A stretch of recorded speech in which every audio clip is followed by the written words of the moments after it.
Hello. Here we present many shocking true crime stories from real life. And this case is no exception. Let's see for ourselves. Some professions are tied to great risk, and when choosing a career, one should think twice. Otherwise, you may not even live to finish your studies in your chosen field. Brooke Baker was born on April 24th, 1978. She was very close to her brother and parents. Although her father and mother had no plans for higher education, Brooke showed a love for studying from the very beginning. She dreamed of leaving her small town in Lawrence County, Indiana. This place was very different from the usual suburbs where families raised children. It was considered quite dangerous. At that time, several murders had already occurred there, which remained unsolved. Because of this, a grim saying arose. If you want to get rid of someone and remain unpunished, you should do it in Lawrence. Despite the unfavorable environment, Brooke's family could not afford better housing. The Bakers struggled financially and had no high-paying jobs. Her parents took any work they could just to earn some money. From an early age, Brooke disliked this way of life. She wanted to help her loved ones and always dreamed of a more comfortable life. Already in school, she thought about a stable and respectable career. She often told everyone about her big plans. This determination impressed her best friend, Shauna. What stood out was that Brooke wasn't just talking. She was ready to act. She was active and eager to try everything new. In high school, for example, she started writing for the school newspaper. That's when she also began looking into journalism programs at local universities. Shauna and Brooke and looking into journalism programs at local universities. Shauna and Brooke met thanks to this. Shauna read one of Brooke's articles, approached her, and said it was the best thing. For Brooke, the first step to her dream career was earning a journalism degree. She applied to Vincennes University, located in the small town of Vincennes. She was accepted easily, which became a very happy moment. Her family and friends were thrilled with her success. Once at university, Brooke worked tirelessly. One of her goals was to be published in the campus newspaper, which was a full-fledged multimedia project for students. Shauna also enrolled in the same university, and their friendship continued. Both girls supported each other in journalism and gained teamwork experience. Brooke also stayed close with her family. Her younger brother, Brown, often visited her on campus, even though he was still in high school. He came frequently just to spend time with his sister. Brooke loved parties, too. She had no trouble meeting people and could find common ground even with those who were nothing like her. Some of her close friends wondered how she managed this. She sometimes even had short flings with different guys, which she didn't see as a problem. She just believed she was looking around until she found the right one. When she first moved to the dorms, she shared a room with a young man named Jason. They quickly became friends, and something more began to spark between them, until another boy, Steve, caught her attention. Steve's feelings for her grew into a relationship. However, their romance was unstable, full of breakups and reconciliations through her freshman year. Around this time, Brooke became a permanent editor at the student newspaper. Despite being only 18, her talent was recognized, and she became the youngest editor in the paper's history. Her journalistic style also began to take shape. Brooke preferred difficult, controversial topics, which she skillfully revealed in her articles. Sometimes they were provocative, but for a journalist, that was more of a strength than a flaw. Because she was focused on uncovering scandals and sensational stories, some students grew wary of her, suspecting she befriended people just to dig up information. But overall, this hardly affected her friendships. Still, some mocked her behind her back, saying she made everything up. When her second year began, it seemed Brooke had finally found a real scoop. She had been eager for this story since spring of 1997, when she first arrived on campus. Even then, she showed the instincts of an investigative journalist, always seeking the truth, sometimes underestimating the risks. That spring, she told colleagues she wanted to write something serious. She set her sights on a fraternity. This was an elite group of students, wealthy, smart, and strong. Naturally, it was a closed club with many secrets and considerable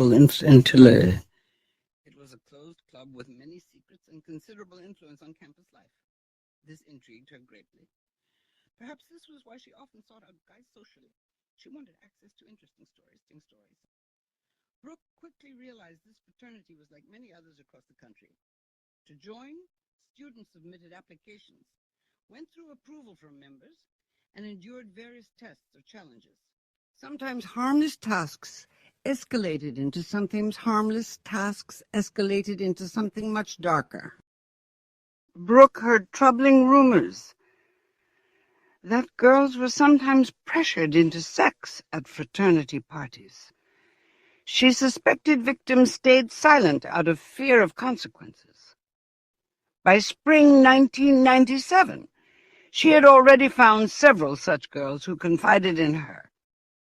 They were terrified to speak out, but Brooke supported them and wanted to help. Even one of her professors, learning of her goal, encouraged her. Still, others warned her she was taking a serious risk and should be careful. Naturally, word of her investigation soon reached the fraternity. From then on, its members viewed her with suspicion and concern. Attitudes toward her worsened. Interestingly, her dorm neighbor Jason was actually a member of that very fraternity. He knew exactly what went on there. For Brooke, Jason seemed like a golden source. She tried to grow closer to him, hoping he'd take her to fraternity parties, her best chance at gathering information. That's how she learned the frat's favorite party night, Thursday. They organized the most large-scale events, which began in the evening and could continue until the morning. In August 1997, Brooke decided to carry out her plans. She invited Shona to join the company. In addition, there was a guy named Brian. The girl had met him shortly before these events. The girls were not interested in drinking and dancing. Mostly, they mingled with the party participants, asked their questions as journalists, and made notes in order to later put it all together into a full-fledged article. The friends did not suspect that all this time they were being closely watched. Several people from the fraternity were watching and listening to make sure the girls did not go too far in their investigation. Apparently, something didn't suit them.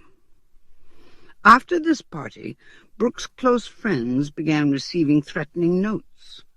All of them tried to warn her. This happened during the period when the girl had already gained enough independence. To everyone who worried about her, she declared that she could now move out from Jason and live on her own. Therefore, she was not afraid of anything.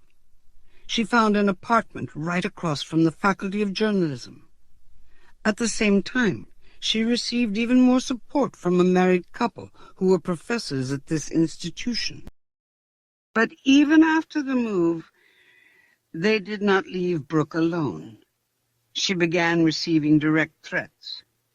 She managed to keep herself together because the apartment belonged to a campus security officer.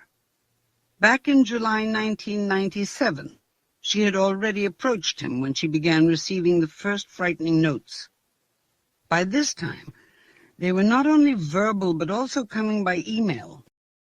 And once, when she was at a friend's house, a pickup truck full of guys pulled up. They all were calling out Brooke and threatening her. Her parents learned about this incident. The mother insisted that the daughter should move farther away. The woman also believed that the improvised investigation should be stopped. But Brooke was not going to retreat. The fraternity members openly threatened that if she didn't stop digging into them, she would die. In the fall of 1997, university classes began. Brooke had already moved into her new apartment. It seemed that now she could breathe with relief. She still had one more year left at the university, after which she planned to transfer somewhere to New York. She left the apartment only when she went to parties and other events.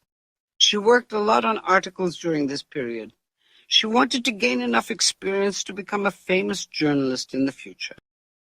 Brooke became deeply immersed in investigating an incident with one of the campus girls, who admitted that she had been assaulted and raped by a fraternity member. It was possible to find out her name. She agreed to meet to give an exclusive interview at the end of the second week of September. However, this meeting was no longer destined to take place. On September 7, 1997, a call came to the Indiana State Police Department. On the other end of the line was Brown, the girl's brother, who, with a trembling voice, said that he had found his sister's bloody body in the house where she lived. Several police officers arrived at the scene. For Brown, it was a normal thing to go to his sister's apartment. He often visited her on weekends and even during the week without reason, just to talk. He was well known to all of the girl's close friends. The young man said that around 8 p.m. the day before, he had met his sister's classmate, who said she could not reach Brooke. She gave Brown some documents, and he promised to hand them to his sister himself. When he came to her apartment and knocked on the door, no one opened. But he thought he heard something inside, so he used a spare key and went in. It was dark and quiet. Brown called his sister by name, but instead of her voice, he heard footsteps as if someone was running away. He noticed the sound of water in the bathroom and decided that his sister was taking a shower. He called her again, but got no answer. The door was ajar. He entered and saw a towel scattered there and water on the floor. The sister wasn't there. Then he went further and entered her bedroom, where he saw Brooke. The naked girl was lying on her back on the mattress. Her eyes were wide open, and her face was frozen in a grimace of horror. Frightened, the brother immediately turned to law enforcement. The police quickly began investigating. The girl had been dead for quite some time, judging by the rigor mortis. Forensic experts immediately noted that there were no signs of forced entry. In the bathroom, they found not only a towel, but also a bottle of bleach, with almost half of it missing. In the officer's opinion, all this was used to clean up the crime scene. Under the sink, filled with soapy water, lay a knife, which turned out to have blood on it. They found scissors and several other stained items. All of these could have been used in the murder. The fatal injuries for the girl were chest wounds. The blows were delivered with such force that the blade went all the way through, damaging several ribs. There were also signs of rape. DNA materials were carefully collected. On the wall, bloodstains were found, probably left during the struggle. Brooke's body was taken to the coroner's office for an autopsy. Meanwhile, investigators interviewed her close circle, who had already gathered near her home. Some wanted to go inside and see everything with their own eyes, especially her parents, but no one was allowed in. When they spoke with the brother who had found the body, Brown immediately told them about the girl's boyfriend, Steve Hoffman, who became the prime suspect. The police relied on statistics according to which most victims in the U.S. are killed by someone close to them. Neighbors were interviewed. The entire journalism faculty was shocked. Many girls, fearing for their safety, even stopped leaving their homes in the evenings. The most purchased item became pepper spray. Detectives began reconstructing the chronology of events. On Saturday, September 6th, 1997, Brooke had a very busy day. She visited several places on campus and beyond. She met Steve at 3 p.m. They spent several hours together, including going to a local fast food restaurant. By 7 p.m., another guy named Biff Elite joined them. He was a friend of the girl. They played softball together, went to a small concert of a local band about which Brooke was going to write an article. Around 9 p.m., the girl was at a party and met another acquaintance named Tommy. According to him, they parted ways after 10:30 p.m. But around 12:30 a.m., Brooke was at another party, which she left only late at night with her acquaintance Brian Johnson. According to witnesses, she was heading to her apartment. That was the last time she was seen alive. According to the coroner, at least 19 hours had passed since the girl's death before her brother found her body. The autopsy confirmed that she suffered a brutal attack. She had dozens of bruises and 13 stab wounds. Some of them were inflicted in the chest, and some in the back. Both lungs were punctured. The student was raped and strangled. The murder weapon was recognized as a steak knife found under the sink in the bathroom. DNA testing confirmed that it had the girl's blood and even tissue particles. Biological fluids found in the body were also tested after profiling, but no matches were found in the database. After this, police met with Steve. He denied having a serious relationship with Brooke, since the girl might have been seeing several guys at the same time. He wasn't particularly bothered by it. He just liked spending time with her. All this indirectly strengthened the suspicion of his involvement, since a love triangle could have been the motive. But Steve had a solid alibi. Then detectives turned their attention to Tommy. However, the young man himself came to the police station to tell everything he knew, even before they started looking for him. He was worried and admitted that he had engaged in intimacy with the girl that evening by mutual consent. Tommy's problem was the lack of a reliable alibi. The first person who confirmed his words met him only after 3 a.m. Tommy willingly provided police with a DNA sample. Brooke's mother gave interesting information. The security officer who rented housing to her daughter initially seemed like a very pleasant man. Later, she began to doubt that. After a couple of months of renting, she began to feel uncomfortable around him. The man rented only to young women and had free access to the property. Shona also confirmed this concern.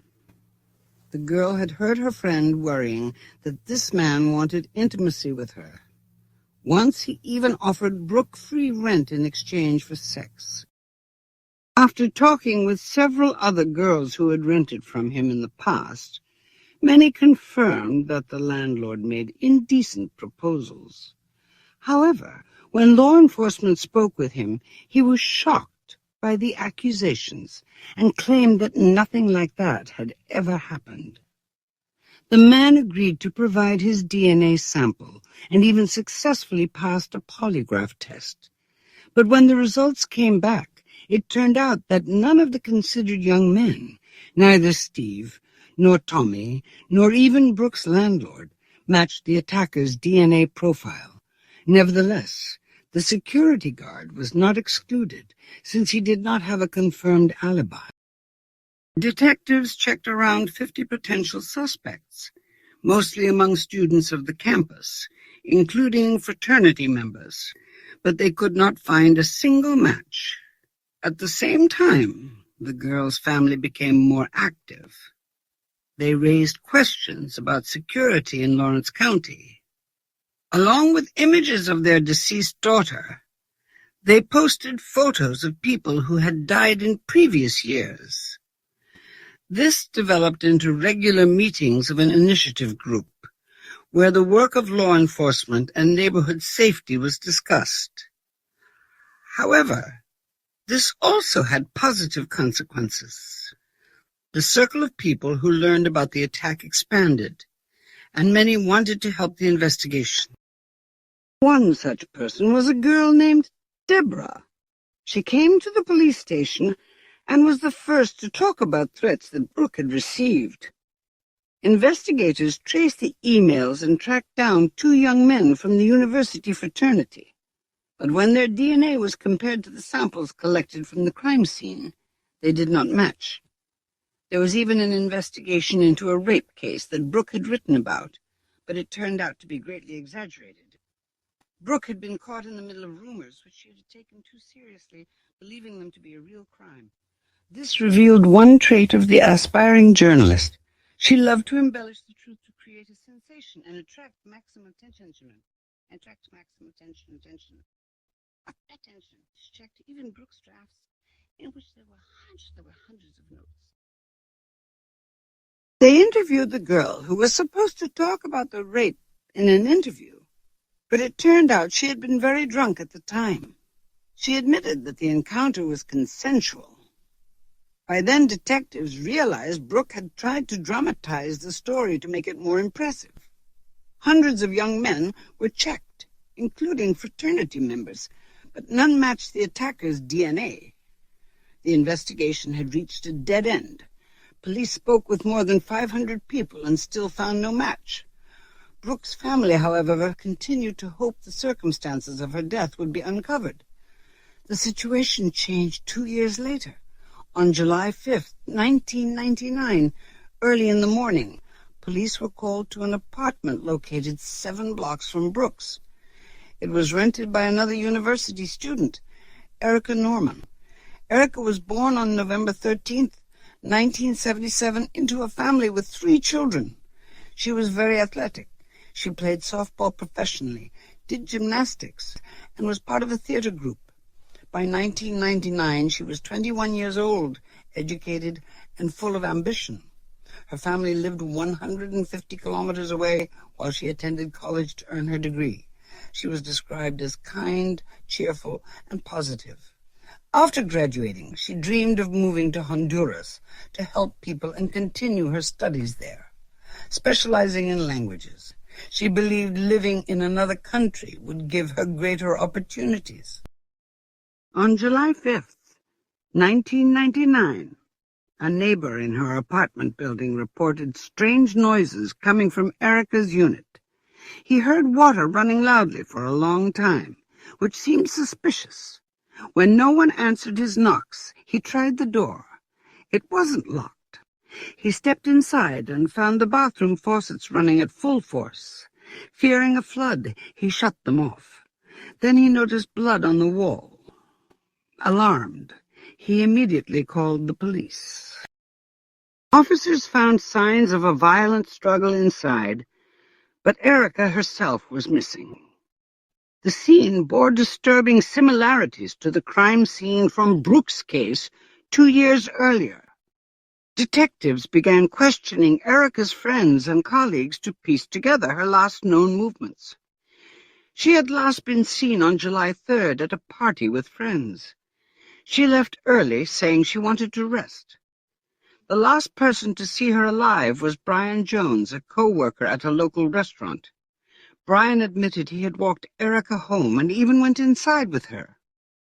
According to him, she fell asleep watching a movie, so he left, covering her with a blanket before going out. He seemed cooperative and did not appear suspicious at first. Still, detectives dug deeper into his background. They discovered that one of Brian's former roommates was Jason, the same man who had once lived with Brooke. Investigators then learned that in the fall of 1997, when Brooke was murdered, Brian had also lived in the area. The most suspicious detail: Brian left town immediately after Brooke's body was found.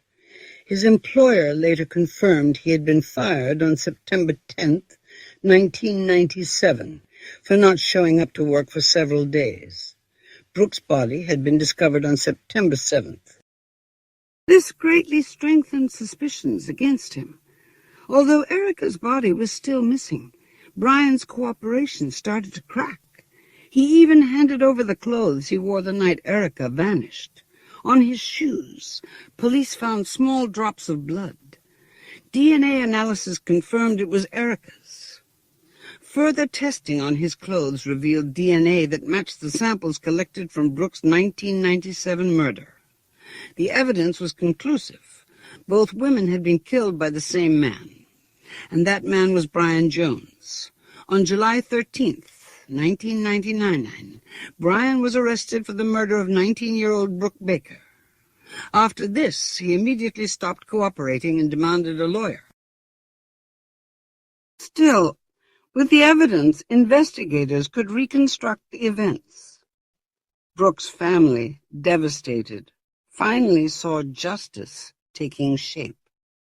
Erica's body, however, was still missing.